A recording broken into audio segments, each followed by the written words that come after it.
Hoping one of our hosts is having difficulty with her microphone, so we're just gonna go on without her, and hopefully her microphone might work eventually. So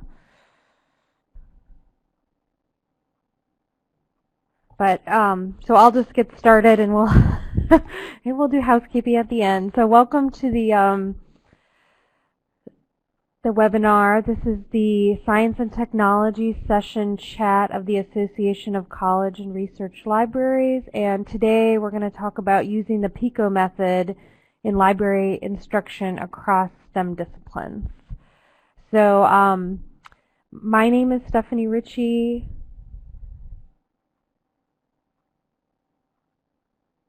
Oh, I'm seeing in the chat that someone can't hear. Can everyone hear?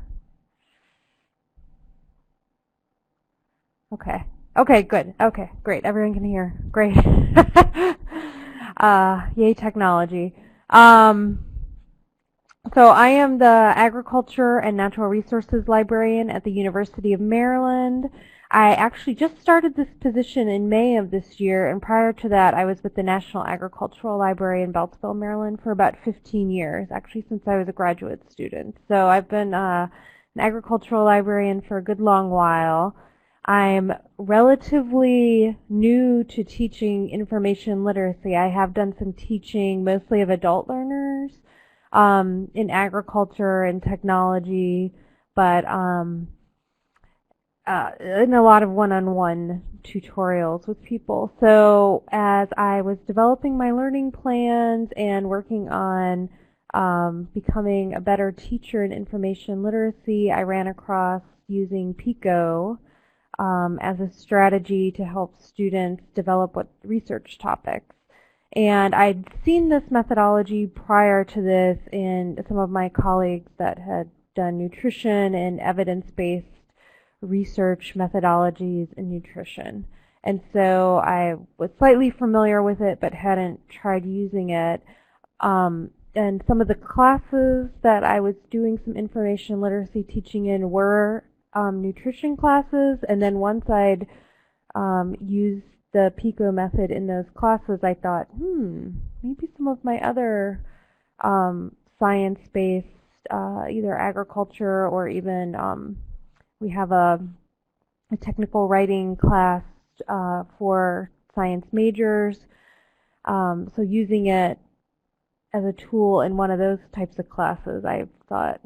So basically I'm at the point where I've done some piloting of that and some reading on it, and I thought this chat would be a really great idea to share my experience and then hopefully get some feedback from everyone else if they've used it or interested in it, if I'm heading down the right path. So let's move on to the next slide here. So there were a couple recommended readings. There have been other librarians who've explored using this, mainly Welty and Schulte, who were at the University of Arizona. Did any of you get a chance to read any of this? If you just want to raise your hand inside the, I can get a good idea of how many people actually have read the background documents.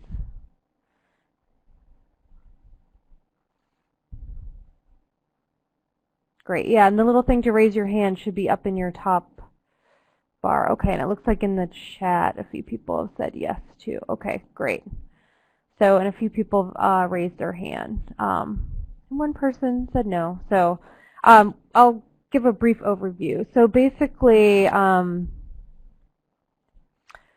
so in the first article, it was basically an opinion piece and mainly talked about the methodology and what the possibilities to use it. One of the main things covered was that the Project Information Literacy had done a survey of about over 8,000 college students, upper class mostly students, and found that students needed help mainly, or one of the things that they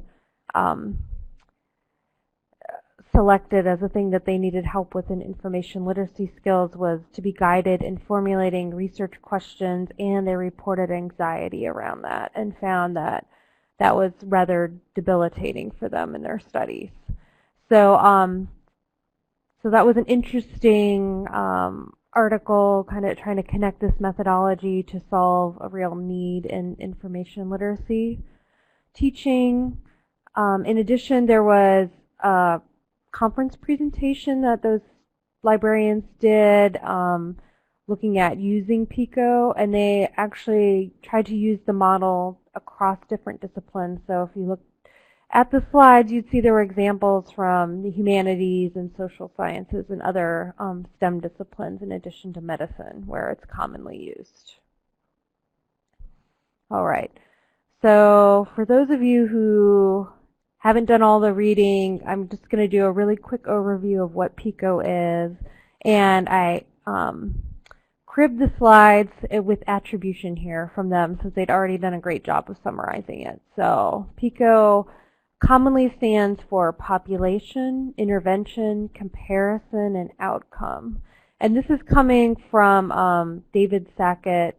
He is a medical bioinformationist and has done some writing on using evidence to support medical decisions. And so this acronym and this methodology really was with him and some other colleagues writing in this area. So commonly, so population can be expanded to mean a few other things. So for instance, it could be a population with a certain condition. It could be a problem or a predicament. It's kind of the noun of the equation. The I stands for intervention. So this could be the thing that you do as part of your experiment. So it's really the verb. So it's the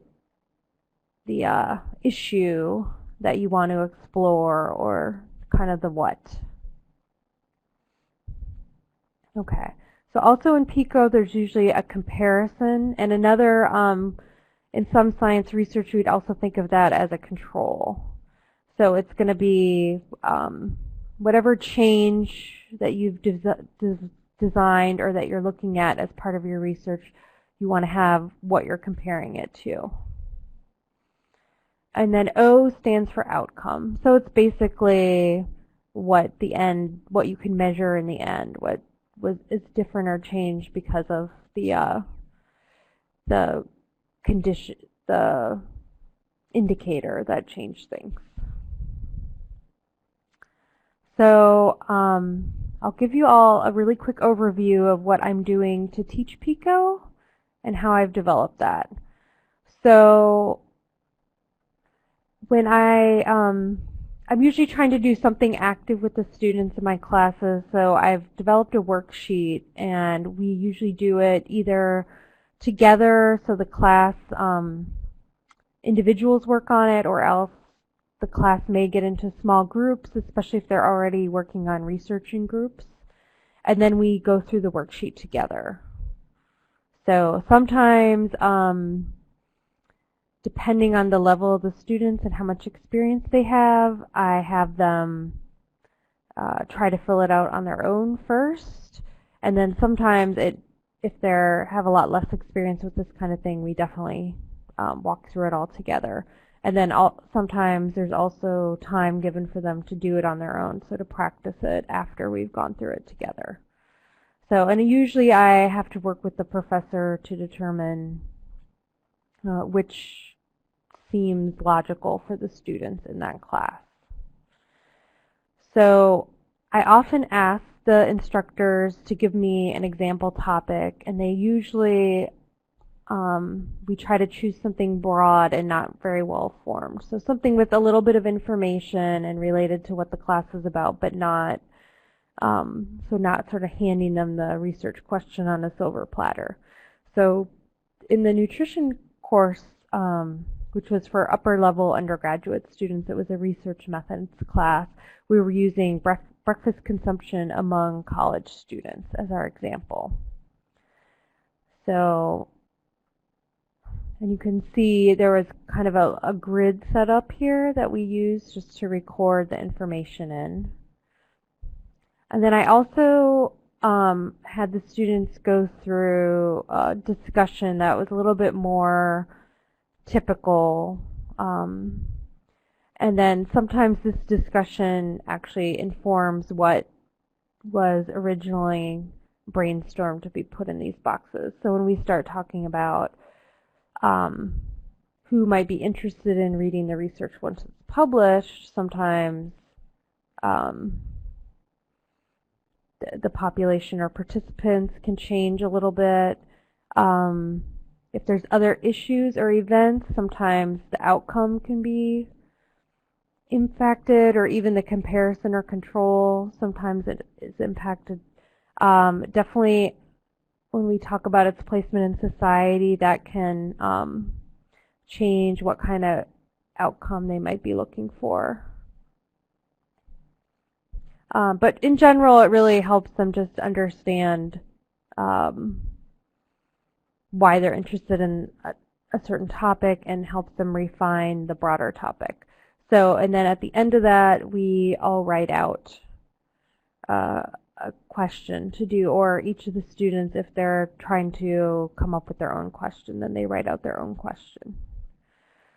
So, and then after we get through with the formal Pico exercise, then what we do is we work on helping them take the concepts that they've determined are important from the Pico exercise and develop a search strategy. So I don't just leave them with their question, but depending on, you know, what the class is and how much time we have, obviously, but for this research method.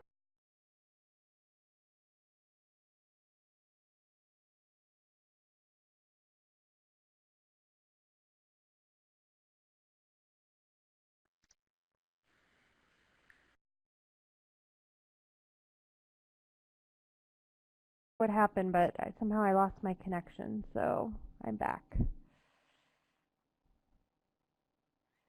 Can everyone hear me? Okay, great, thanks. Okay, so I'll start over on this. So we're taking the results, basically the question that we formulated as part of the Pico exercise, and we're going to put that into a grid for developing our search strategy. So I usually walk through how to identify the concepts in the research question with the students. So pretty simple. I'm sure most of you have seen this. So we put kind of the main concepts in our research question from this. And then we do, you know, generate some synonyms and talk about Boolean logic, and then talk about search limiters. And then, of course, I usually have a database that we actually do the search strategies in, and as part of the class, then the students actually add a couple citations so that I can see that they were able to take their research question, formulate a search strategy, and get some research that's on target, some citations on target for their research. So, so to kind of ground this back into teaching information literacy, so I looked at the framework, especially when developing learning outcomes for this, and basically I found that the section on research's inquiry, especially when we're looking at breaking up complex research into simpler pieces and questions, looking at different types of research methods. So Pico, I think, would definitely be one of those, especially for the STEM students that I'm working with. Sometimes even it can be really helpful in determining the scope for the research. And additionally, obviously, searching as a strategic exploration. So, so definitely it helps us match search strategies, helps with determining the scope of the task, refining the needs, all that kind of stuff. And then if I'm doing the developing the search strategy as well, then of course some controlled vocabulary and keywords and things like that come into play. So I'm just going to walk through with you all how I do this with the class. So basically a couple examples of this. Sorry, and my mouse has gone crazy. Okay. So again, back to the example topic, which is breakfast consumption among college students. So we're looking at who's the population involved, and so for this research, it would be college students. So when I'm working with the students, often we try to come up with synonyms. So it could be university students or something about academia, you know, and sometimes they want to refine it into more narrow topics. So it could be student athletes. So especially if I have kinesiology type students, things like that. So, oops. All right, so the next one is the intervention idea. So in this, the main thing that we're interested in looking at, or the thing that's happening, would be the breakfast consumption. And so, and then usually what we do is, for this topic, do you know, an exercise around synonyms for breakfast, and there aren't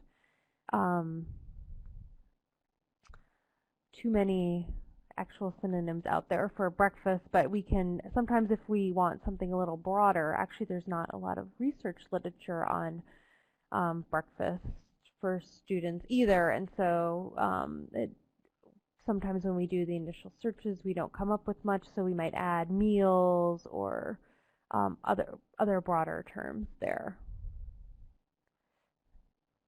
And then our comparison, so in this case we're usually using no breakfast, and this is also one of the things that is discussed in the Pico methodology, is that even though it does have the 4 categories, sometimes the comparison doesn't have to be there. So we know the comparison would be students that don't eat breakfast. So it's obviously usually in the literature there sometimes there's not breakfast unless you eat. Yes. That is true, Ellen. Ellen says it's not breakfast unless you eat it. So so sometimes there is a comparison in the research, but in terms of searching, we can usually leave that off. But sometimes there are other comparison groups that could be involved in research. So for this question, and that's just something that I can use to discuss with them. And then Jennifer said, what if not no breakfast, but what if type of breakfast? So that could be true. It could be, you know, if we're talking about protein consumption in the morning, or and other things like that. So it's just a strategy, and so every class that I've taught this in, the discussion can go down different roads. So it could be that sometimes the students do bring that up, and so sometimes the comparison can be obvious, like there could be mothers who breastfeed versus mothers who don't breastfeed, or it could be people who have had the intervention for 6 weeks versus 12 weeks. So yeah, so the comparison isn't always necessary. It can be challenging, and often with the students it's a good place to have a discussion about their research topics and what that might look like. So, and it really depends on the topic area. So when the background research on Pico often says sometimes this won't be available. So, and then outcome. So in this broad topic here, you'll notice that we don't really have anything about an expected outcome.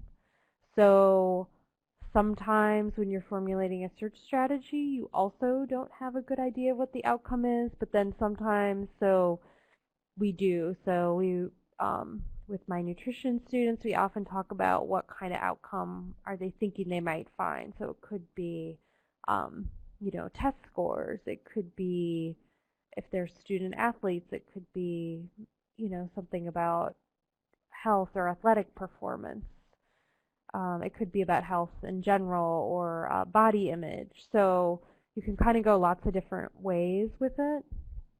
So, and we talk about this as a way to add the outcome concept to refine their search. So if they are doing something about college students and meals or college students and breakfast and they're overwhelmed with the amount of research they're getting, then adding the concept related to the particular outcome that might be most of interest to them would be one way to refine their search topic.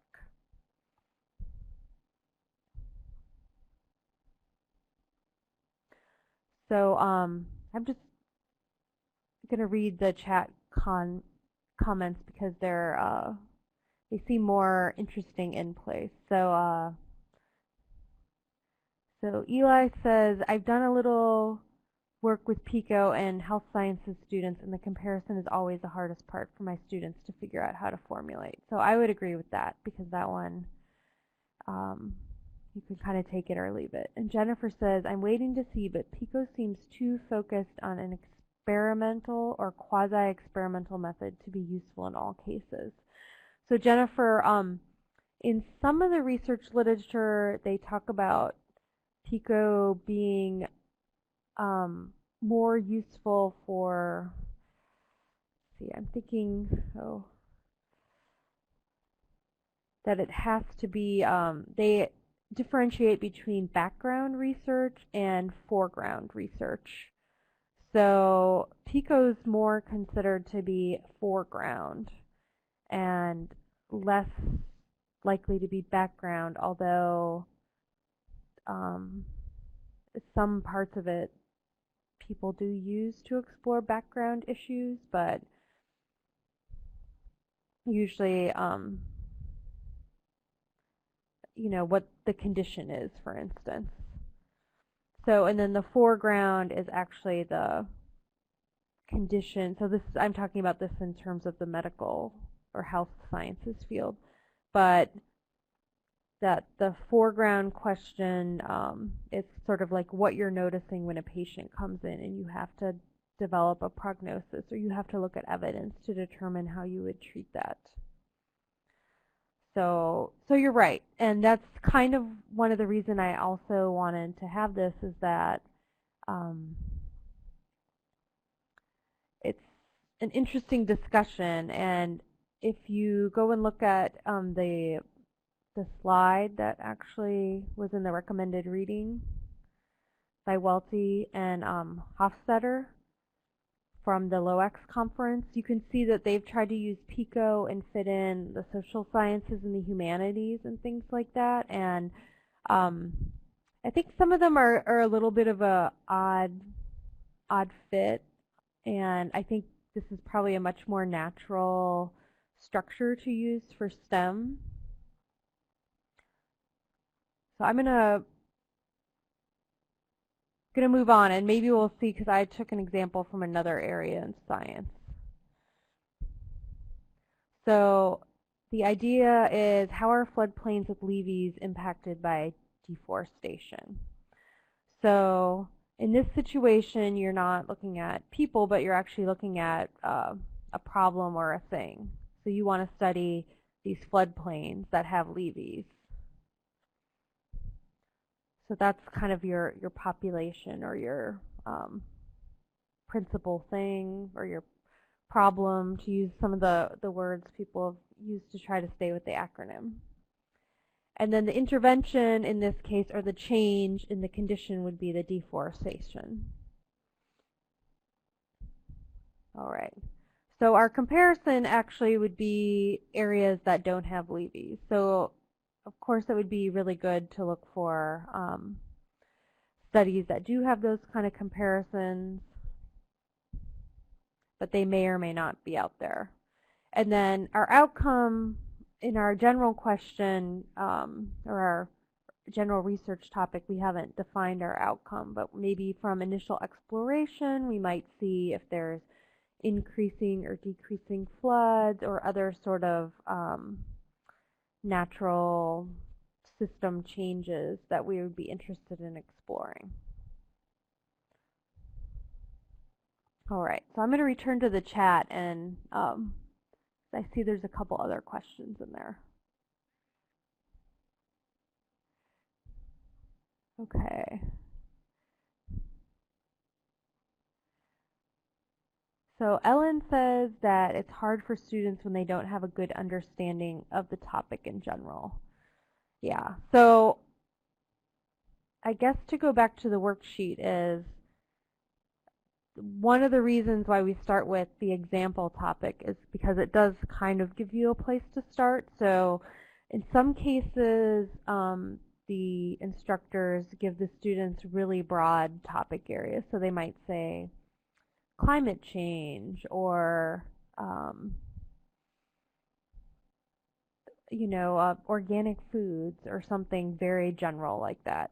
So the students have kind of a touch point to go on, but they do need to think a little bit about what they care about around that. So sometimes when we're doing the Pico exercise, I find that going through these questions actually helps them fill out the grid. So I tend to list them secondary because we usually have a good general example to start on, but I tell the students that if it helps them to kind of think about a topic in terms of these questions and then go and fill out the Pico grid, that's fine. That just kind of exploring their own interest in a topic that they're interested in and then trying to fill out the grid is helpful too. So Barbara wrote, Pico is valuable for critiquing other researchers' reports. So I'm interested, haven't seen or I haven't encountered the use of that. So Barbara, if you want to elaborate, that would be great. And maybe, I don't know, if you have a microphone, Barbara, and you'd like to talk and present that a little bit, we could open up your microphone. So just let me know if you'd like to do that. So Mary Jackson says, I find Pico is most useful if it's already been introduced to students as part of their coursework. So so sometimes I'm in the position to be following up on a lecture or something that has covered that, especially if it's my nutrition students. Since I'm in agriculture and natural sciences, the nutrition students are the ones who really are kind of closest to the health sciences area and have evidence-based practice as part of their studies.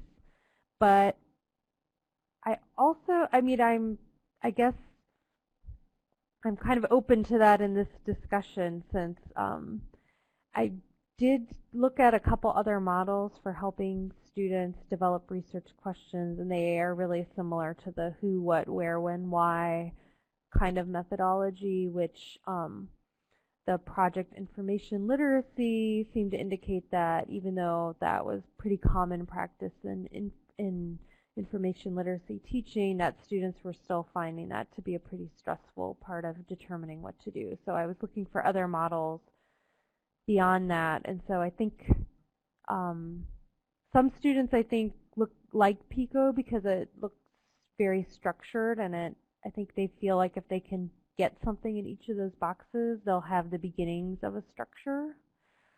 So Eli commented again, and Mary, I'd like to say, let's all maybe discuss that a little bit too, so because I'm open to other options.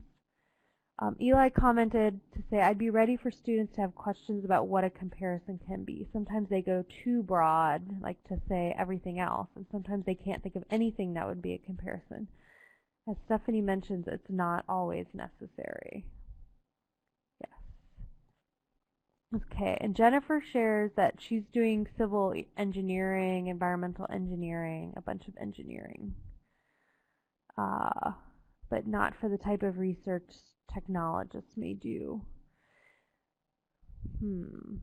So I guess, Jennifer, just trying to conjecture on the fly, I would say, it has to be something around a problem that the engineers are trying to solve, and they want to gather basically evidence. So there might be different methodologies that are out there to solve that engineering problem. Let's say the engineering problem is bridge fittings need to be replaced. I don't know. Don't know too much about engineering stuff, but bridge fittings that are replaced after 10 years versus 30 years lead to less like bridge collapse or less time for maintenance or something like that. So that would be kind of a way to look at it, where there's an engineering problem to be solved, and you have to kind of define what that is, and then you're going to gather evidence for maybe going one way or another. So very similar to in medicine, there's a problem, patient comes in with a problem, a sickness or something, and there could be several probable courses of treatment, and this is trying to find the evidence to determine which one is likely to be the best way to go. So I see that engineers probably do actually something very similar. They have a problem in, construction or whatever, saying there's probably several different methodologies that they might be able to think of or whatever. So it's just kind of getting that down out of their brain into the grid and then looking at the literature. And of course, Pico, just like any, research strategy, it's very iterative. And I talk to my students that I teach about that you might initially put, that we're going to do college students, but then you might be overwhelmed by how much literature there is on college students. So you're going to focus in on student athletes. Or it could be that we can't find anything about breakfast, so we're going to look at all meals in general to see, or just protein consumption or something like that. So Barbara says scientific thinking isn't limited to STEM disciplines. For example, public policy effects, educational methods effects. It moves students from high school reports reciting ideas of others to original and evaluative thinking. What effect does this policy strategy have? I think that's a great idea or a great comment, Barbara. And I think that the previous librarians who looked at that was one of the areas in social sciences. So, and Barbara has raised her hand. Let me see. Maybe I can give you permission to talk.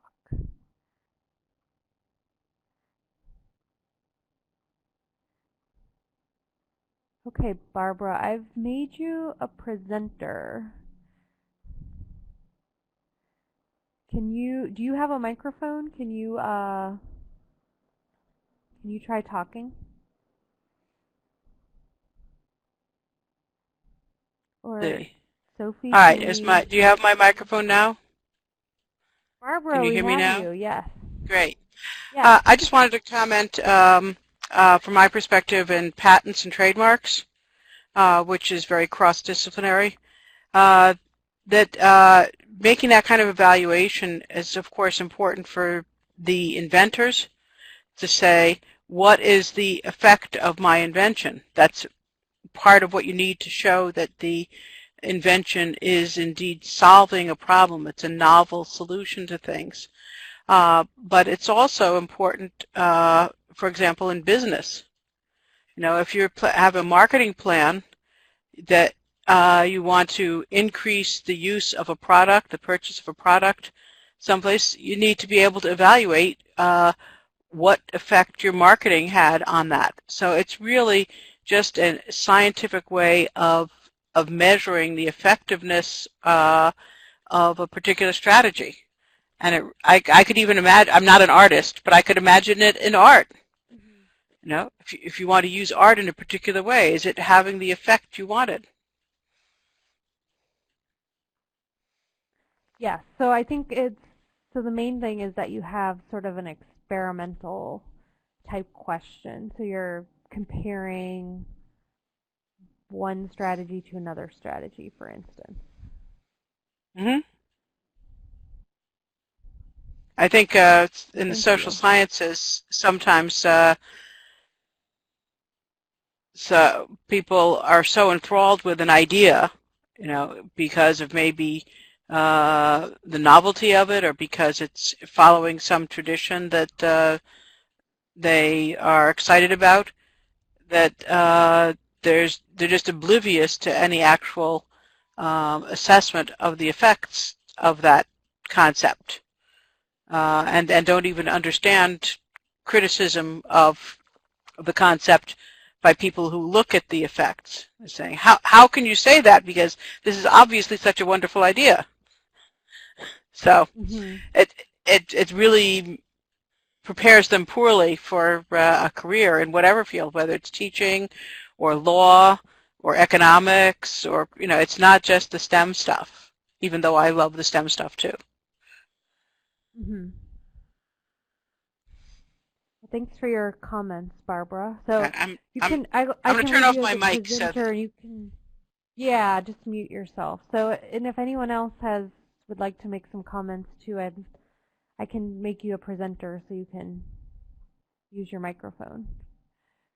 Um, so Irina says, I like Pico. I see a lot of questions from my HW sheets that I assign it to in my InfoLit class. So I'm guessing HW is for homework. So Irina, and she says it would be good for a focused BI session. So I don't know if you want to elaborate on those comments. And she also says she sees it useful when planning on her own research. And yep, she says homework and she's typing. So Irina, if you have a microphone, I can make you a presenter and you can elaborate and we can discuss. Or um, I appreciate your comments. It's interesting. She says she'll try. So I'm gonna see if I can make Irina a presenter here. And then just unmute. You should be able to unmute your microphone then, Irina.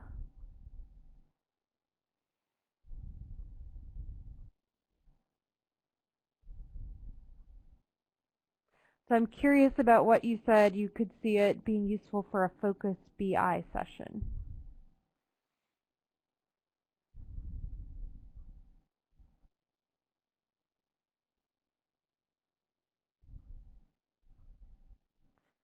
And also Jennifer and Eli have been having a really interesting conversation in the chat, which I'm sure you all can see.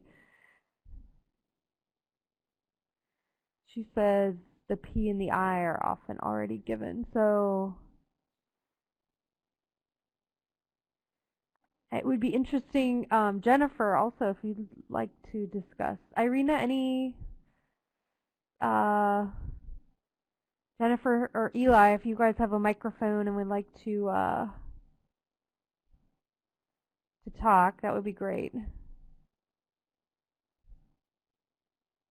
Okay. So Irina, you should be able to turn on your mic and talk. I don't have you. You're up as a presenter.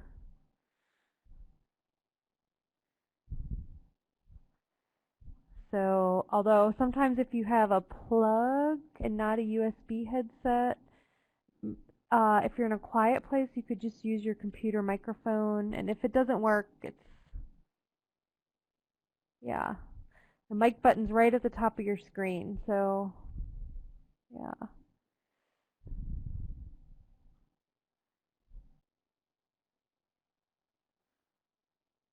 All right, I'm going to make Eli and Jennifer presenters, and if either of you can get a microphone working. Oh, Jennifer says she doesn't have access to a mic right now, but she appreciates it. She still feels the methodological assumptions behind it are not applicable in all situations. And I think you're probably right, and it could be one of the reasons why there's not a lot of widespread adoption beyond the health and medicine field. So, and that was a lot of why I was interested in having this chat, because I felt like um, it might be a useful tool for me in STEM, but I wasn't sure how far, and I really was intrigued by other librarians who'd proposed that it could be used in social sciences and humanities and other areas. So if you have, yeah, I like, all right, and Eli is going to pass on presenting, but just says he wanted, or she or he, I'm not sure, they wanted to voice appreciation for trying this across other non-health specific disciplines. And Jennifer gives the example of doing textual analysis of a document, not looking to change something, but delve deeper into an artifact. So, and I think, yes, that gets maybe into the fact that this mostly only works for what the medical scientists are calling foreground research, but really into an active or research where you have a hypothesis you're trying to prove or disprove, maybe, and maybe less of a exploratory and analyzing the data, but more of a let's look at different circumstances and see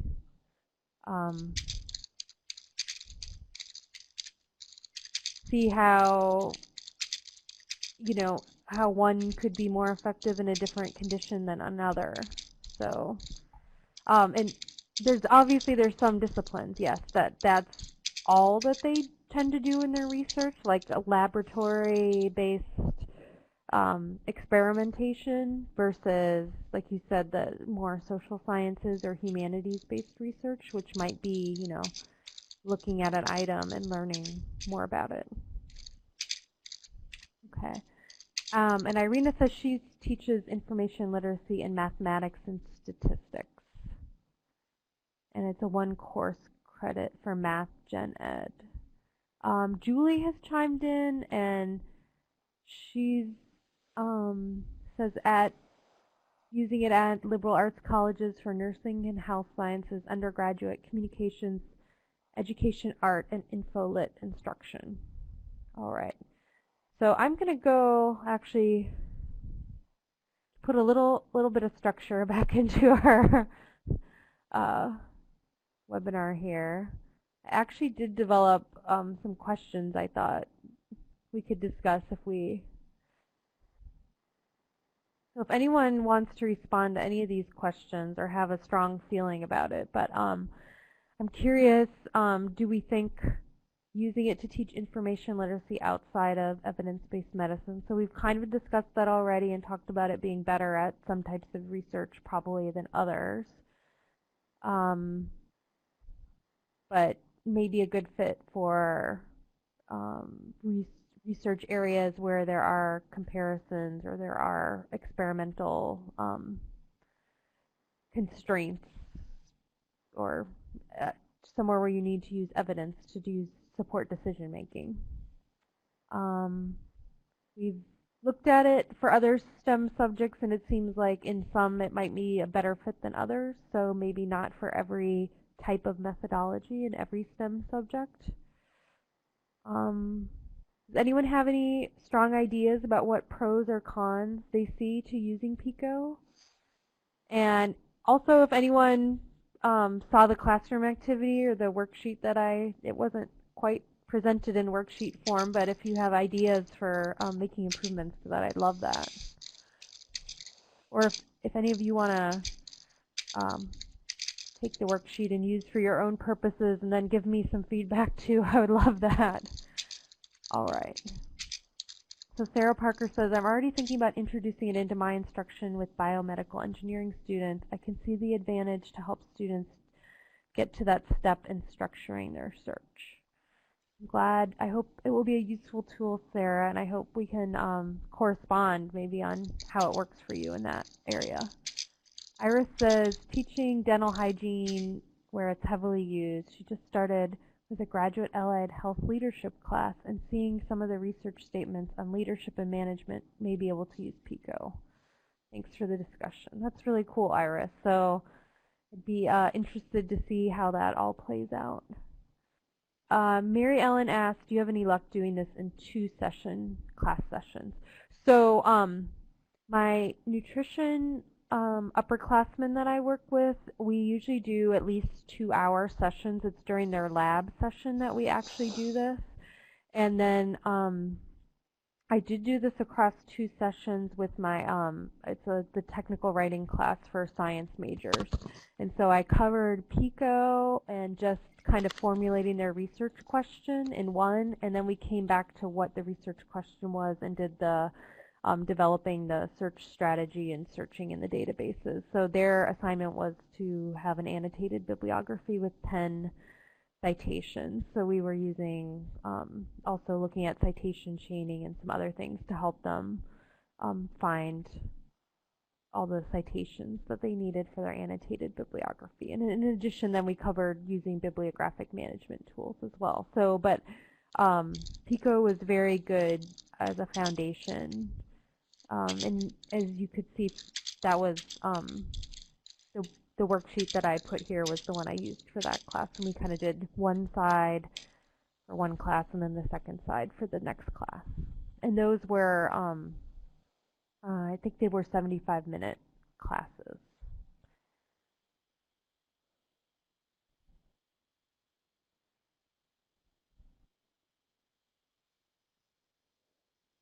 So Barbara mentioned it can probably scare students who never needed to go beyond a report to actual research, evaluation, and decision making. So I agree. I agree with that, and especially when I've had my undergrad students, I think they've been a little daunted by even the terminology. So sometimes part of teaching Pico is just discussing what even the terminology means. So outcome, that might be the first time some of the students have seen the word outcome in a technical way. So sometimes we have to talk about that, or comparison or control, some of the words. So sometimes I just have them raise their hand or say if they're familiar with the terms or understand it. Also, the class that I did the 2 sessions with, we kind of did like a really quick review at the beginning of the class just to reintroduce the concepts.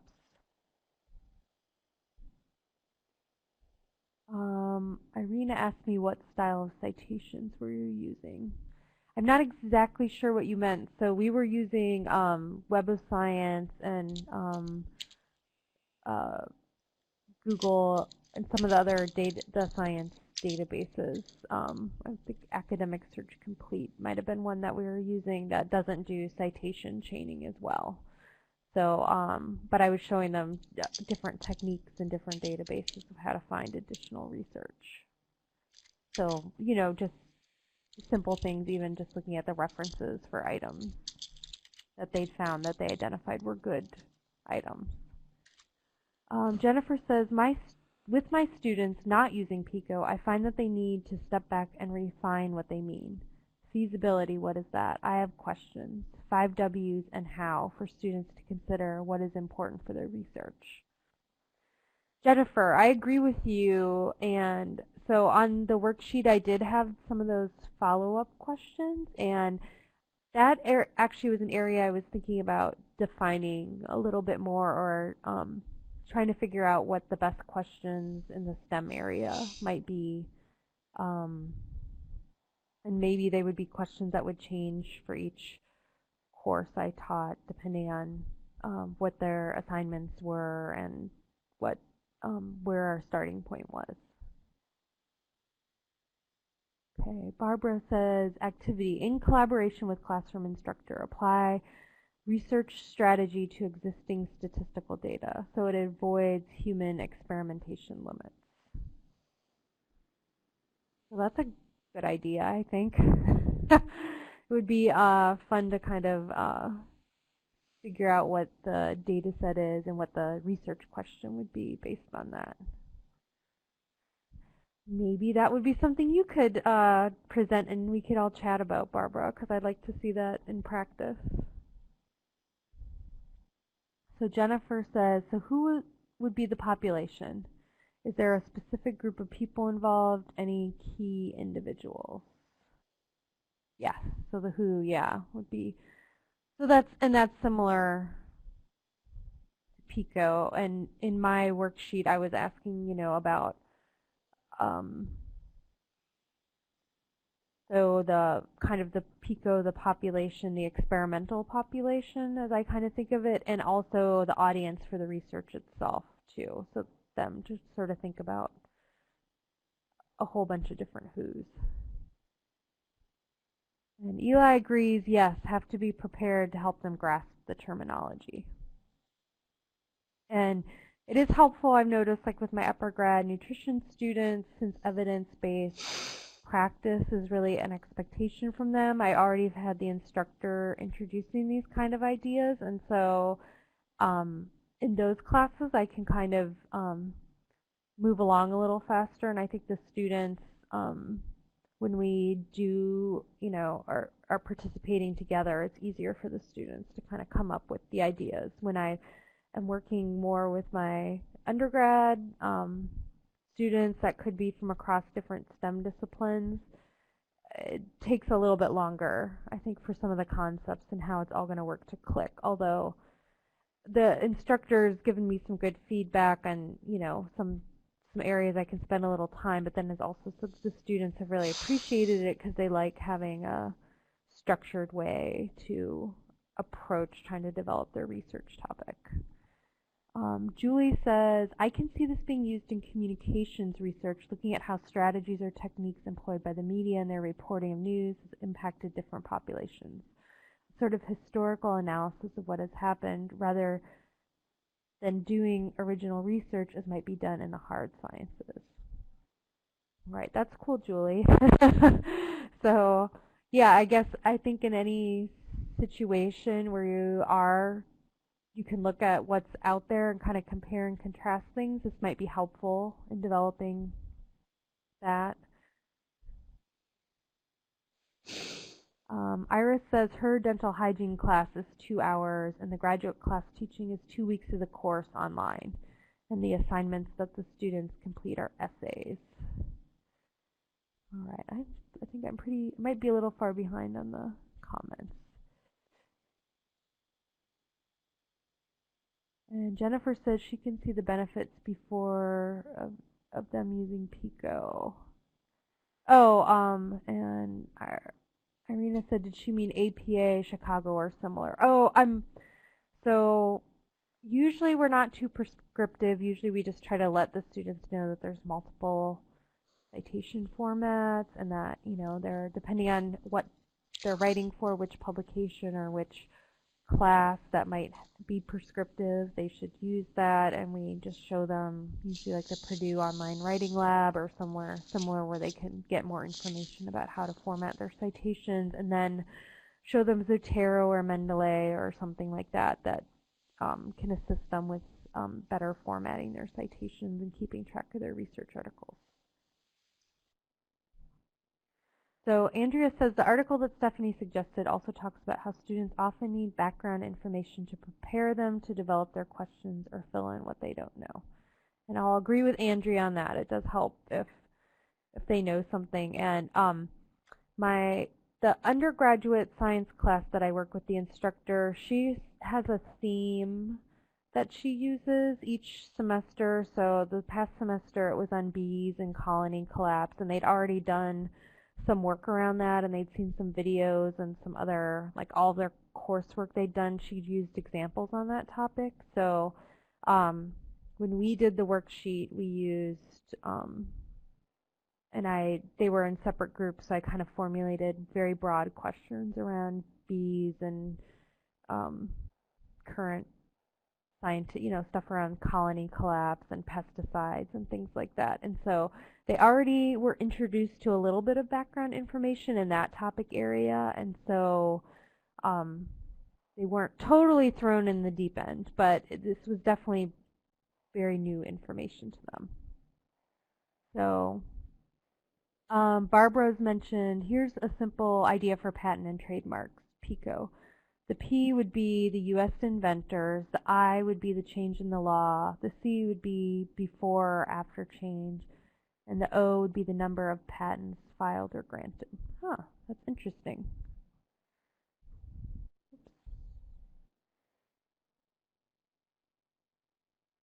And Barbara also says she has a history student who analyzed the effects of the first published presidential poll in the 1824 election. Okay.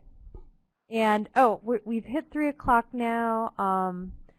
So, yes, we're going to wrap up our discussion. Thank you, everyone, for your participation. I hope this was interesting to you all, and I hope to hear from some of you, and I may be reaching out to some of you, too. Thank you very much. I appreciate it. I got as much learning out of this as I hope all of you did, too.